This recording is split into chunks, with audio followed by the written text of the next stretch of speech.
Avec un top départ sous le soleil brûlant, les journées européennes de l'archéologie révèlent quelques surprises, comme par exemple cette balade en bord de Vienne où l'on peut trouver de l'ombre, à la découverte de l'histoire du bois flotté qui s'arrêtait juste en amont du pont Saint-Étienne.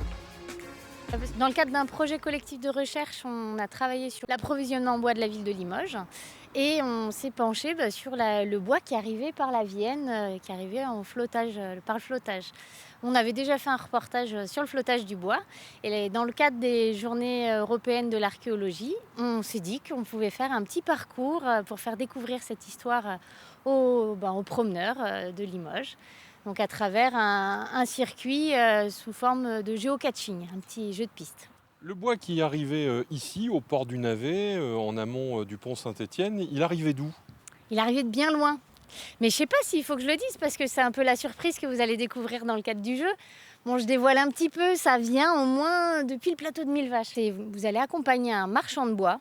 On remonte en 1814, en octobre 1814, et c'est Pierre Darnay qui va vous faire découvrir sa journée de travail de marchand de bois, à aller acheter son bois, le faire venir jusqu'à Limoges, le stocker, et voilà, on va découvrir toute cette histoire.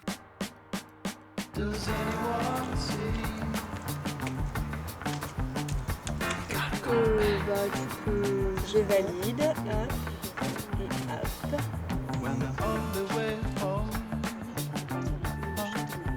Mais on va être sur le bois à brûler, donc on a les fours de porcelaine qui étaient pas très loin sur les bords de Vienne, mais également pour le foyer domestique, pour le boulanger, le maréchal ferrant, tout le monde utilisait du bois pour se chauffer ou travailler.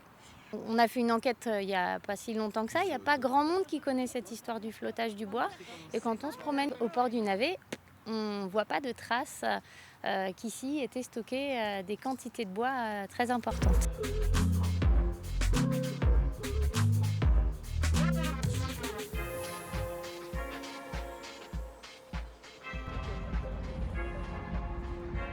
Il vous faudra vous munir de téléphone portable ou de tablette sur lequel vous pourrez télécharger l'application Explorama.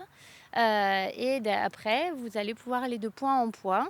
Il y aura des panneaux d'affichage avec des numéros pour vous guider, et puis des images, des petits jeux qui seront présents sur tout le sentier. Donc on espère que les panneaux vont rester sur place.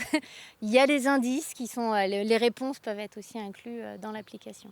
Et donc pour vous aider, on a mis en place tous les points de toutes les missions sont géolocalisées. Donc ça veut dire vous avez, si je reviens en arrière là, dans la petite, il y a un petit cartable en fait où on peut aller chercher la carte.